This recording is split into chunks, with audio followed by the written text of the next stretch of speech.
I call Mr. Robin Walker. Thank you very much, Madam Deputy Speaker. I'm grateful to you and to the Backbench Business Committee for the opportunity to make a statement on the Education Select Committee's report on Ofsted's work with schools, to which the government response has been published today. The response from Ofsted was published on the 11th of March. I would like to put on record my thanks to the brilliant clerks of our committee, our expert advisers, and all the teachers, leaders, inspectors, former inspectors and education experts who contributed evidence. I know members of the committee, as well as our witnesses, brought with them experience of the inspection process, both from the receiving end as teachers and governors, and in the case of my honourable friend from Meon Valley, as a former inspector.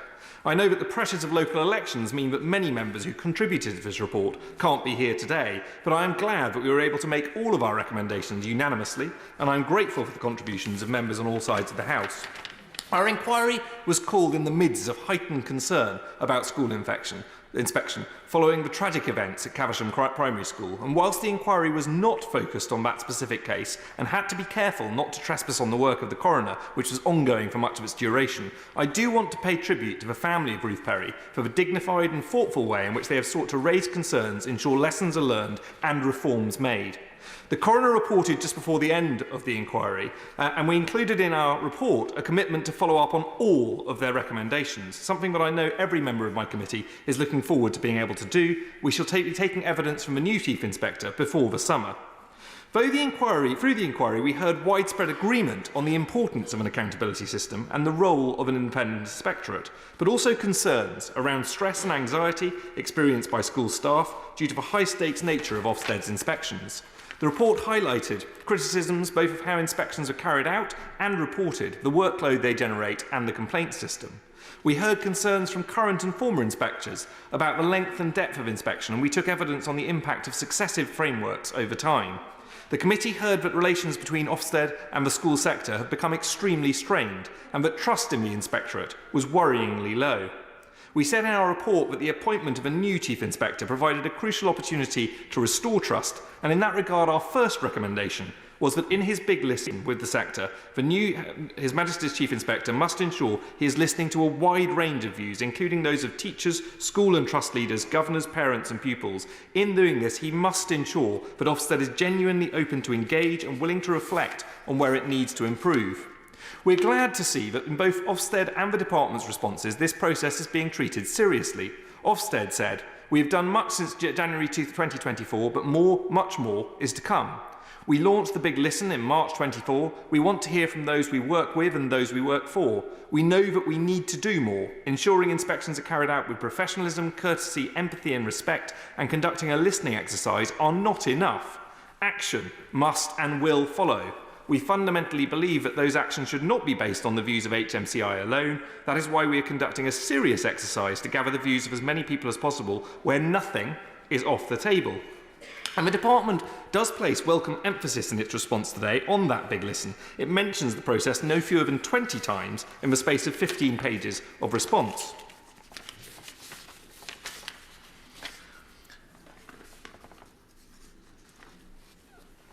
Madam Deputy Speaker, we heard serious concerns through our inquiry about the single word judgment, and the committee has made recommendations to both Ofsted and to the department to rethink the process, to consider serious alternatives and to look at what other jurisdictions do, both inside and outside the United Kingdom, in that respect.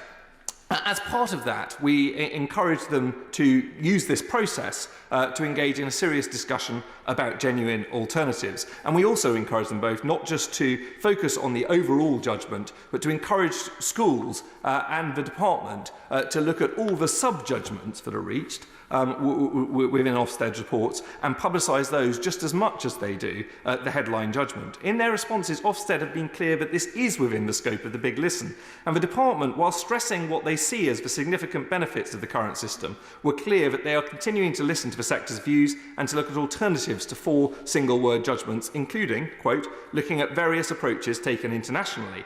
This in itself would represent a welcome shift from some of the language that was used during the course of our inquiry and a welcome acknowledgement of the need to look at alternatives. I am disappointed, however, that this morning the Department appears to have gone further and ruled out changes to single-word judgments, prejudging the outcome of the consultation process and making any consideration of alternative systems academic. Ministers would be better advised, in my view, not to rule out any changes, and that both they and Ofsted would be right to ensure that feedback from the Big Listen and a wide range of comparisons are able to be taken into account before final decisions are made. We're glad that both Ofsted and the Department have emphasised the importance of all judgments and set out steps to improve the visibility of sub-judgments as per our recommendation. In conjunction with that, the committee said that DfE should reassess its policy of maintain schools which receive 2 requires improvement judgments being required to become academies. We also called on the department to ensure that regional directors who decide academisation orders genuinely take into account the views of local stakeholders before making a decision and call for an increase in their accountability to this House.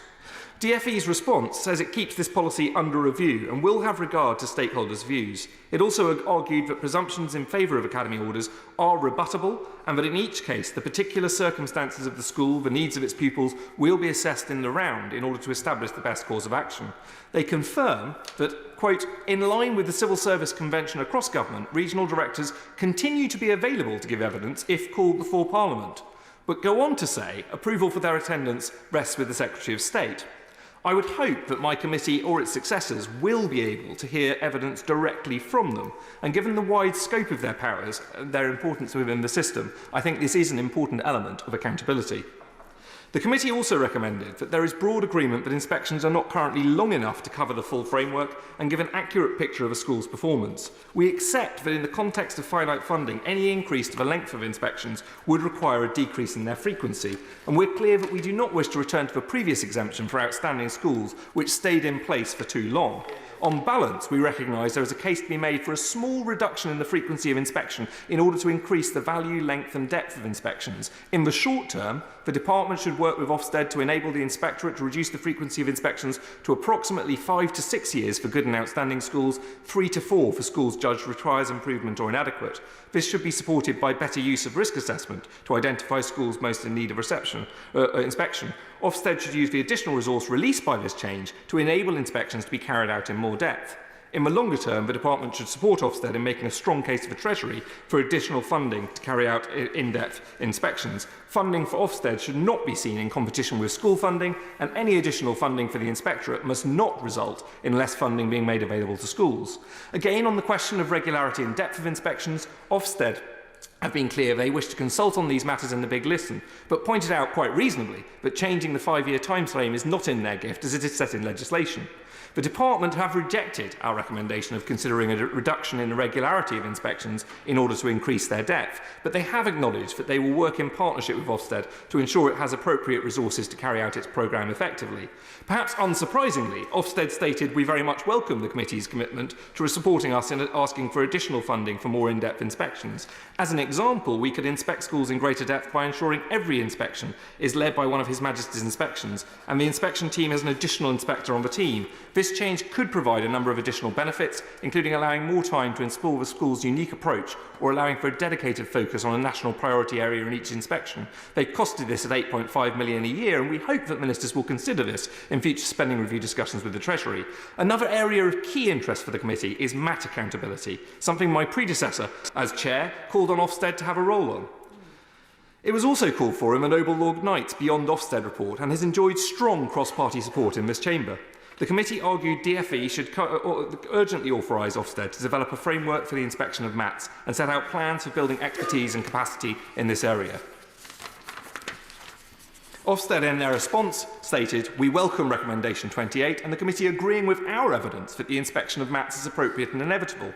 DfE's response said it continues to actively consider how it might strengthen scrutiny of MATs. It added, "This might include a role for Ofsted, and we look forward to hearing views on this through the Big Listen." We welcome the change in tone in this response from the evidence that was given to the committee during our inquiry, where the former Schools Minister appeared strongly opposed to MAT inspection. We have pressed the urgency of action in this space, and that now feels like it is a step closer. We continue to believe that given MATs play a large and growing role in the school system, mechanisms for their accountability need to be stronger.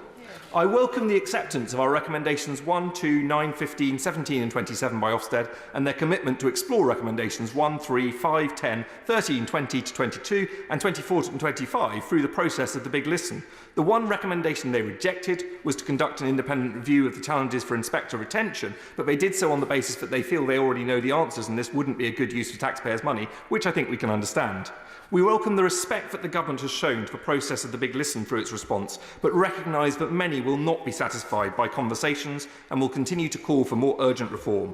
The government response highlights some important changes, including those to schools that are rated inadequate purely on the basis of safeguarding, and the fact that those can be rapidly re-inspected, which is certainly a welcome change. And Madam Deputy Speaker, we've heard some hopeful signs from the new Chief Inspector about his intent that the committee will continue to hold him and the Inspectorate to account for how they deliver on this. I want to give members the opportunity to respond to this, and I just want to conclude by saying what our committee heard overall is that Ofsted is needed, it plays a very important role within the system, but it does need to change. And we will continue to hold both the Department and the Inspectorate to account for the change we need to see. Thank you. Catherine McKinnon. Thank you, Madam Deputy Speaker, and thank you to the Chair for bringing forward this statement today following the committee's much-needed inquiry and report into this issue. And in it, he rightly extends his condolences and gratitude to the family, friends and colleagues of Ruth Perry, who and all who have contributed to this report at what has been an incredibly difficult time. Labour welcomes the findings around Ofsted single-word judgments, but the government seems to have defended the indefensible in its response. The current system is high stakes for teachers and low information for parents, and like his cross-party committee, we believe it must be reformed. So further to his comments, does the Chair agree that the government should look again at the overwhelming response the committee received from those across the sector about reforming the system, as Labour has done in setting out our plan for report cards, which has been welcomed by the former Chief Inspector? Similarly, on inspection of multi-academy trusts, the government seemed to have simply ignored a recommendation that Ofsted's Chief Inspector has called inevitable. Can the Chair therefore outline what conversations he's had with ministers on this issue and any further work that his committee might do in this area? And finally, his inquiry doesn't appear to have extended to looking at inclusion as part of Ofsted inspection frameworks, a proposal that Labour has put forward to ensure that children with special educational needs and disabilities have access to clear information and their parents understand their child's school in this regard. Is this an issue that the Chair and his committee may also be looking at as part of their work? So I thank him again for his thorough and timely work undertaken by the committee and for the light that it has shed on this very important and pressing issue. Well, to the Honourable Lady for her response. I do think she raises some important points, and as I said, I expressed my disappointment that the government seemed to have ruled out one of the recommendations that we have made in respect of moving away from single-word judgments and exploring alternatives. I think it's very important that the Big Listen is a proper process of listening and engagement, and that can reach its own conclusions. And I'm more inclined to agree with what was said in Ofsted's response about nothing being off the table in that respect. When it comes to MAT inspection, I think there's an extremely strong case for it. I think that case has been heard from all different sides of the House, and I think actually it's a reflection of the maturity and the huge contribution acknowledged in the government's response of MATs to the school system today that we're having this debate. I actually do think there was a significant move forward in the tone of the government's response on that front, and I welcome the fact that they are actively exploring the options on this front. Of course it needs to be done in a proportionate way, and we need to make sure that it doesn't increase the burdens on any one individual school, and I'm sure that can be worked through by the department. But and when it comes to inclusion, I actually have some sympathy for the idea that inclusion is something that absolutely does need to be considered. We have in our previous committee sessions, I know under the previous chair, tested that in in many respects. And some of the recommendations of the committee previously on that have been fed into the framework. So, for instance, that no school can be rated good and outstanding for its performance unless its performance for SEN pupils are good and outstanding. So I think it's important to acknowledge some progress has been made on that front. But I always believe that balancing attainment and inclusion is a very important thing to do throughout education. So I think it is an interesting contribution. Of course, because it's not part of government policy or the current framework, it wasn't actually part of the terms of reference for our inquiry. Thank you, Madam Deputy Speaker. I congratulate my honourable friend for the report. I do welcome the recommendation in terms of the Ofsted supervision of maths. But if I could just turn to careers advice in schools. My first ever speech in the House of Commons, my maiden speech, was to try and encourage more schools to encourage students to do apprenticeships as well as going to university. And whilst there's been much progress made on this issue, we're in a very different world in 2024 that we were in 2010.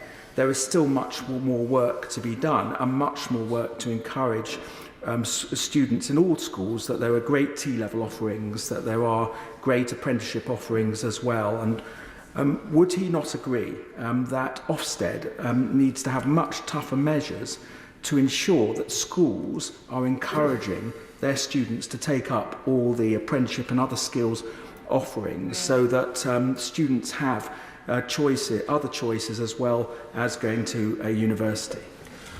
Well, my right honourable friend knows more about this issue than almost anyone else in the House and has made a huge contribution to the debate on skills. And he's absolutely right, of course, about the importance of careers advice, sort of signposting people towards vocational opportunities in schools. And this was subject to an inquiry and a report which he bequeathed to me when he moved on as chair on careers, education, information, advice and guidance. And in that report, we did make recommendations that Ofsted should align its work on personal development and its work in this space with the Gatsby benchmarks. And I think the work that he did on putting the Gatsby benchmarks more prominently in our education system, both as a chair of a select committee and then subsequently as a minister, is absolutely vital to the success of that process. So I congratulate him on that. And absolutely, we think that needs to be part of its role. Of course, our one wariness is we didn't want to recommend a huge slew of things that Ofsted should be adding to the inspection process or the framework, because we do not want to increase the workload or the pressure on either teachers or leaders.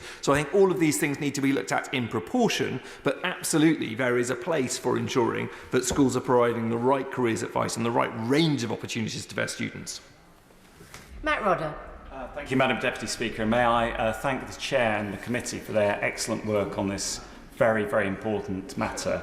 I would also like to pay tribute to my constituent, Ruth Perry, who was an outstanding head teacher, and the events at Caversham Primary must, in my opinion, never be allowed to happen again. And I would also like to commend the work by Julia Waters, Ruth's sister, local campaigners, heads in the Reading area, and others across the country who've listened and called for Ofsted reform. I would like to offer my wholehearted support for an end to the single word judgment and for wider Ofsted reform, as mentioned by my honourable friend on the front bench. So could I ask the Chair what steps he believes the government should take now, given its unfortunate announcement this morning, and whether he believes that DfE and Ofsted's response so far has been remotely adequate, including, in particular, the use of a former Chief Inspector to mark Ofsted's own homework, and continuing to unfortunately ignore the concerns raised by him and by the coroner about this very serious matter. Thank you. Well, I'm grateful to the honourable gentleman for the way that he's engaged on this and for the championing, quite rightly, of the interests of his late constituent and her sister, who I have to say I think has engaged in good faith throughout this process. I know that she's had meetings with the Secretary of State and with the new Chief Inspector of Ofsted, and I know that she isn't satisfied that this goes far, that the government has gone far enough to date. I urge both the government and Ofsted to ensure, as we've said, that the Big Listen is a genuine process that takes nothing off the table. And that they do respond in depth to the feedback on that. And when it comes to the independence of the person who's been appointed to look into that. I think it's absolutely legitimate for his constituents to raise concerns on that front, but equally I would point out that other organisations, including the NEU, not notably friends of Ofsted, have actually praised the appointee for their independence. So I think this is something that will have to be considered carefully. I think it's vital that the process itself shows that it is conducted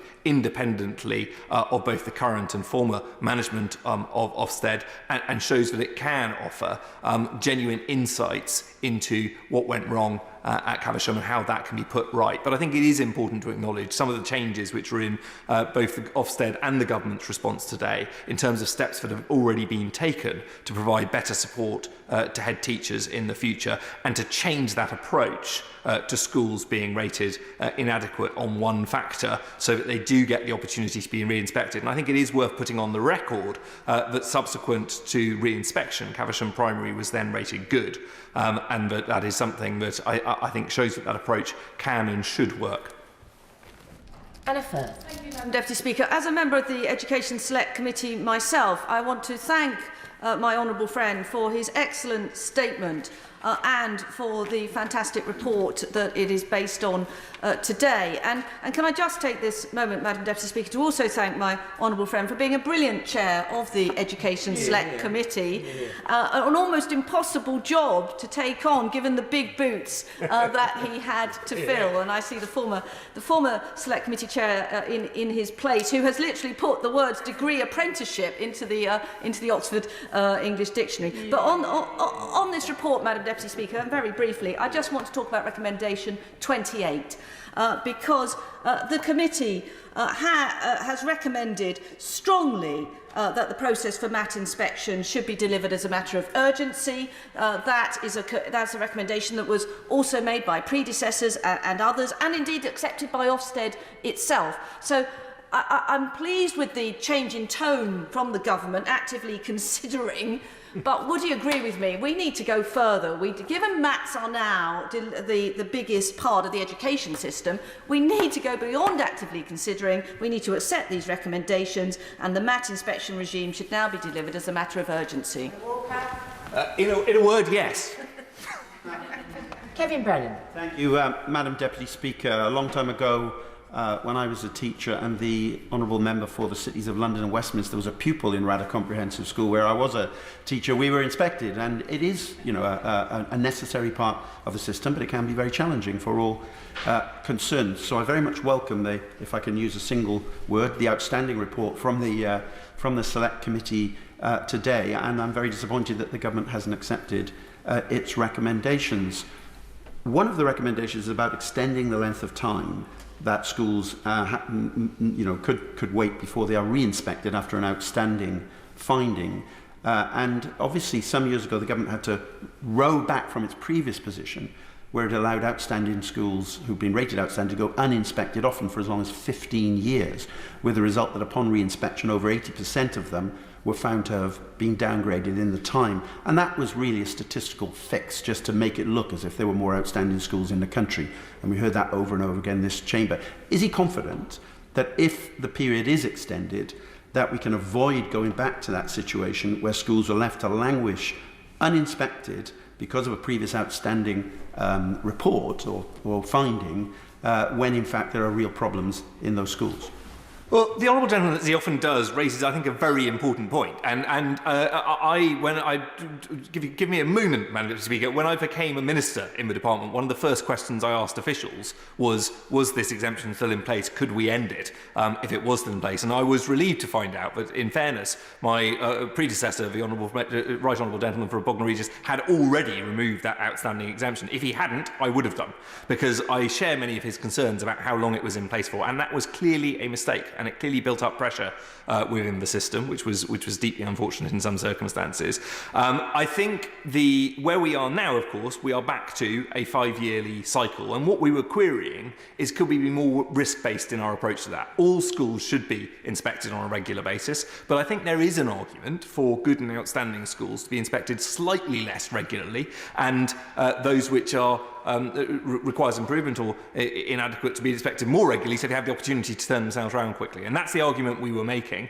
I understand and I respect the reasons why the government may not feel that's appropriate and why they feel it's right to have a level playing field. And they rejected that part of our recommendation. But what we did recommend is if that was the case, we anticipated that they might reject that.